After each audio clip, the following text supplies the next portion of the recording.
Hi, thanks for watching today. We wanted to make a quick video to show you how to manually restart SQL for ACT.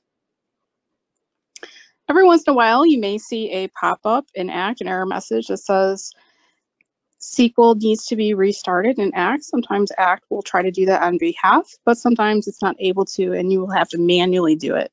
I'm going to go over a few different ways for how you can do that.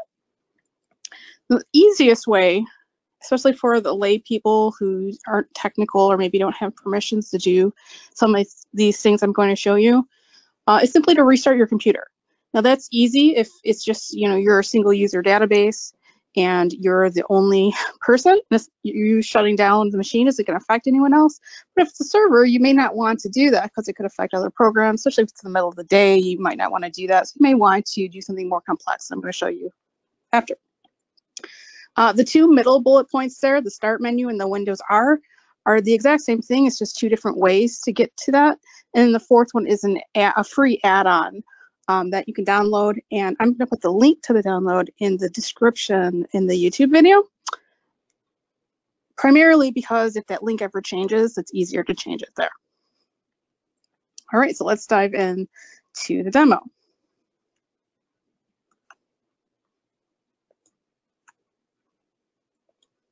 So here, I purposely disabled SQL before I opened ACT.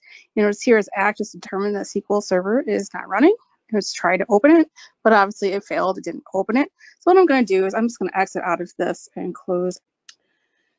So first things first, obviously, like I mentioned, if you're a layperson or maybe you don't have access to some of the advanced features or you just feel uncomfortable doing those things, simply restart your computer. Usually every time you restart the computer, SQL restarts as well. So it could just fix the problem as simple as that. Now, the other more technical ways, especially if you're on a server and you don't want to interrupt people, is to go to the start menu and start searching for services. So here's services app. I click on that or hit open on the side there, and I get a menu that looks like this. I'm going to show you another way to get to this exact same spot, whichever you prefer. Okay, so I'm going to close this. In this case, I'm going to do Windows. I'm holding down the Windows button and R, and that's going to bring up a control prompt. And what I want to put in is services.msc and hit OK. Services.msc, OK. And it's going to bring up the exact same thing we were at a moment ago. Now, once you're here, regardless of which way you got here, you want to jump down to the S's. You can either scroll down or just put your cursor in there and start typing S, and you'll jump to the S's. And we're looking for SQL. And the exact one we want is the SQL Server parentheses Act 7. Okay.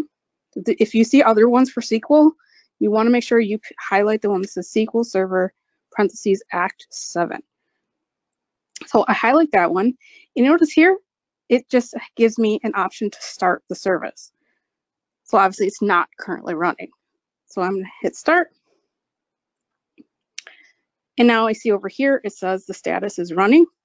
Now let's say, you got some sort of error saying SQL needed to be restarted or something. You came here and it's already running. You could obviously hit the restart here and it'll stop it and then immediately restart it. Just kind of refresh it, so to say.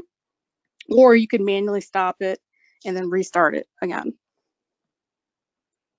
Now, there is a free add-on, if this is too technical for you or you find like you're having this happen frequently, there is a free add-on that you can download. I'll put it in the links in the description of the YouTube video. And in this case, this is just simply doing the exact same thing that it's showing down here. It's just a little shortcut to use, so you don't have to remember how to get here. So in here, I could say, okay, stop SQL. Now it's a status stopped. If I go here and I refresh this, you can see that it's not running right there. And if I do start, and I do refresh here, see it's running again.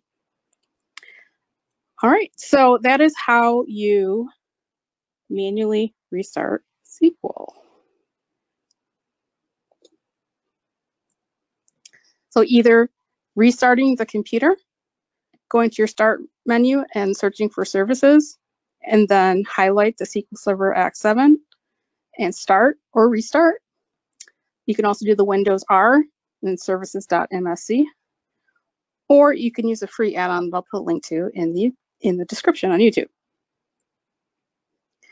All right, have a great day.